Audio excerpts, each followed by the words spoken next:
so welcome to your first official editing video. For this edit, we're going to be talking about a cool minimal edit, as you can see two examples of right here. The minimal aspect of it is going to be blacks, whites, and grays, and the cool aspect of it is going to refer to cool colors. I will specifically be referring to blue because that's the go-to cool color, but this could also work if you're using like a teal or a purple as well. I would definitely say that blue would be the easiest of those three examples, but green and purple can work. If you have specific questions about that, feel free to reach out to me. But like I said, I'm going to be referring to blue as the main cool color for this edit throughout this little video. So as always guys, like I mentioned in the first video, you want your environment to match as best as possible. So if you're going for the cool minimal vibe, then try to buy some new blue stuff. Maybe a blue sweatshirt or a certain pair of jeans if you're trying to recreate a look. Maybe get some blue accent things or get a lot of white and black accents for your house, like decorations and stuff like that. Just try to have your environment complementing the cool minimal vibe. I personally use the cool minimal vibe the most, that's why I'm doing it first.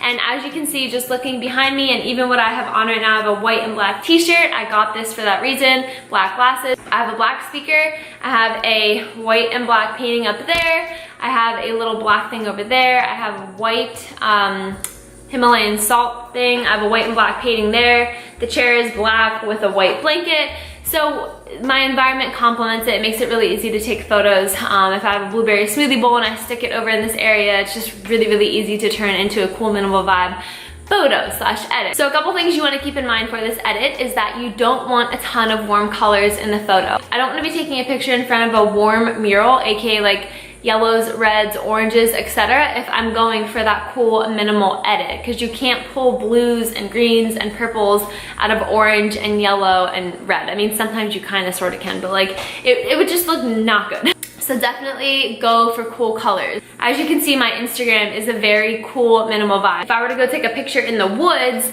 it just wouldn't really fit. Now granted, I could do like a teal kind of edit, which you guys will see an example of in a different editing video, but it just wouldn't really fit. So if you're thinking about where you want to go take lifestyle photos, think about something more like a blue mural or a white or black wall or the beach, compared to something like the woods or a brick wall or a red and orange and yellow mural or something like that. Because although you can alter a photo and pull different colors through it, you want the actual photo to kind of embody that cool vibe, because it's going to make editing a lot easier and it's just going to make the photo a lot more real. Another example would be in regards to sunlight. So obviously some sunrises and some sunsets, it's like a freaking mouthful, are going to be really warm, like the pinks and the oranges and the yellows and the deep reds and stuff like that. So obviously that's a very warm tone. So if you're going for the cool vibe, what I have found works best, and I can say this totally from experience because like I said, I have this whole vibe on my Instagram, you're gonna want to kind of tailor your pictures more towards like midday, when you can just get behind a wall and use total natural sunlight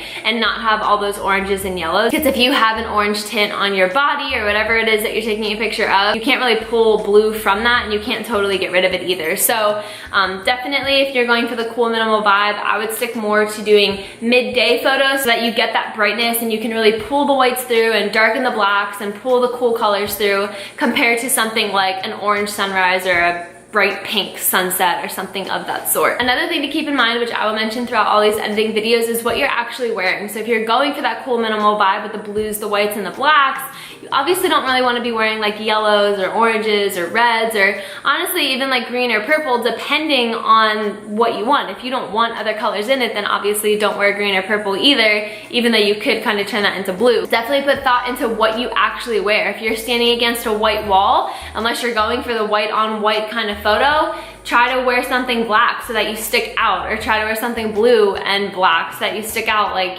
ripped jeans and a black v-neck or something like that. Just plan your outfits accordingly. If you're shopping and you're debating between a yellow shirt and a blue shirt, get the blue one, because that will just come in more handy for the vibe that you're trying to achieve for your Instagram, and it really does make a big difference. I personally just buy a ton of neutrals, that way no matter what vibe I'm ever going for on my Instagram, because I like to change it up a lot, I have clothes that will match anything. So that's obviously another idea as well. And my last example in regards to kind of this or that is in regards to food photography. So if you're taking photos of your food and you're going for the cool minimal vibe, you want to tailor your photos a little bit more towards things like a blueberry smoothie bowl or, a spirulina bowl, because if you only use a little bit of spirulina, this is kind of just a little food hack here, you can actually make it super blue. So, you know, use blackberries, use cacao nibs and coconut and things that are black and white and blue compared to something like a mango smoothie bowl with strawberries on top, for example. So if you're going for the cool minimal vibe, just kind of plan your food around that. Blueberry would obviously be a really good option to put into stuff. I will say too that for any edits, including this one, I think it's really cool and unique to have like an accent color. If you scroll through my page, you will notice that just once in a while, I throw in a really bright orange color like you see in this photo right here. And that's just kind of a consistent thing that I do because I have a good amount of stuff that's that color. And I also will randomly throw in like really bright pink like you see right here. And as long as that's occasional, it really does look awesome. And the biggest thing is if you're going to do that and have those accent colors or whatever, just still focus on darkening the blacks and brightening the whites, which you guys will see in the edit. But totally feel free to have an accent color, and that way you can still incorporate, you know, the yellow shirt that you love wearing or the mango smoothie bowl that you make every day or whatever it is. So don't get too crazy with the ton of different colors, but like I said, I have, you know, the really bright orange and the really bright pink that I randomly just throw in there, and it just kind of, I don't know, it sticks out a lot. So that's another idea as well that you can kind of carry into any of these edits as well. I just said as well twice. But without further ado, I'm going to show you guys a before and after and the full edit in between of a cool minimalistic vibe photo. So I will see you guys at the end and throw a couple little tips in throughout the edit. Alright, so welcome to the cool minimalistic edit. As you can see at the top of this photo, there is an orange corkboard, which I will want to get rid of. And over to the left, there is a purple blanket showing, which I also want to get rid of. The jeans that I have on are a light blue, so I'm going to really make sure to pull the blue out of those, really darken the blacks, aka my phone and a shirt that I have on, and brighten the whites from the blanket on the bed and also the walls.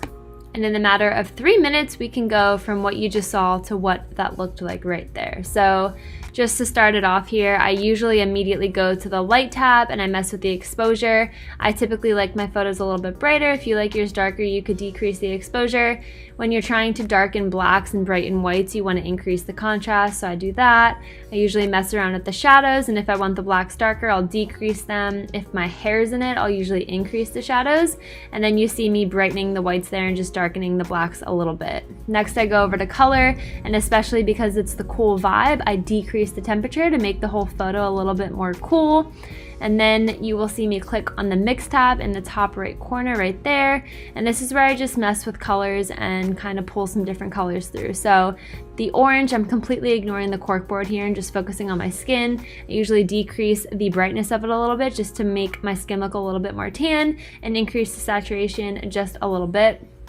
You will see me messing with the red. If there's a lot of red, I'll usually decrease the saturation, or if it's like only my lips, I'll usually increase the saturation just a little bit in case the orange made my lips look a little weird.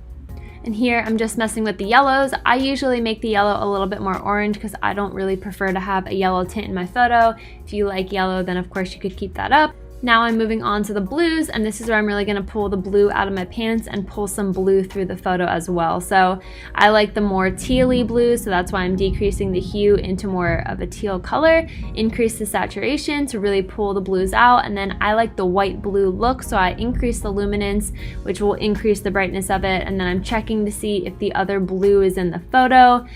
Doesn't really seem like there was much, but I did make it a little more blue and increase the brightness, so that way if there was any blue, then it would make it more bright. Here I'm just checking to see if there's any green. If there was, then you would see it in that toggle scenario, whatever that means. I don't even know what that means.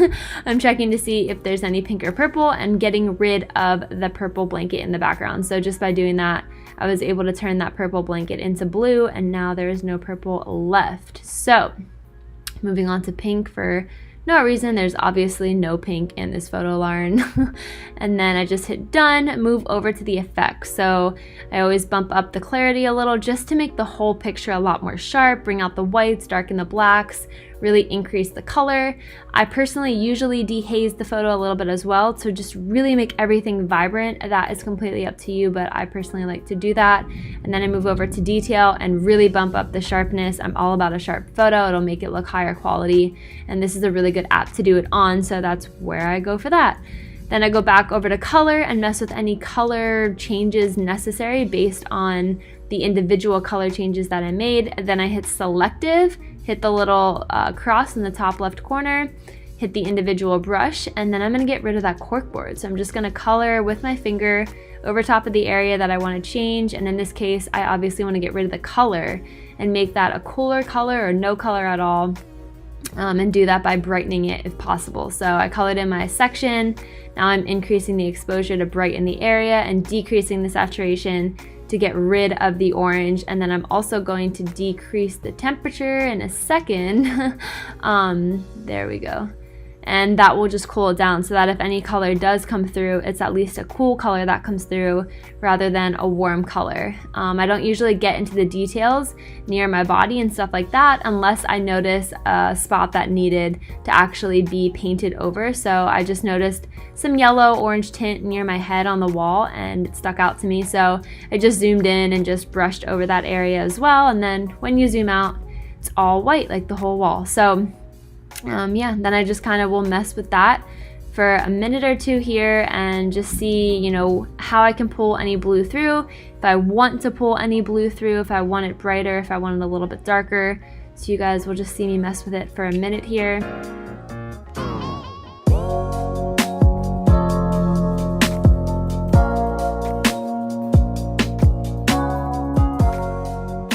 As you can see, I was able to pull a little bit of blue through near the corkboard and also in the corner.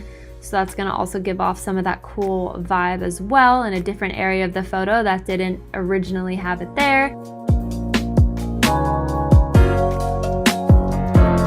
If you see selective edits at the bottom of the screen there, that just simply means that you're in that editing portion of the app where you chose a selected part of the photo to edit, and now I'm back in normal editing mode. So that is the photo. You can see the before and after right here. It is pretty crazy. Sometimes I will go back and mess with things a little bit. I think I messed with the exposure on this. But yeah, that is the edit. So brighten the whites, darken the blacks, pull out the cools, get rid of the warms, and you will be good to go, my friend.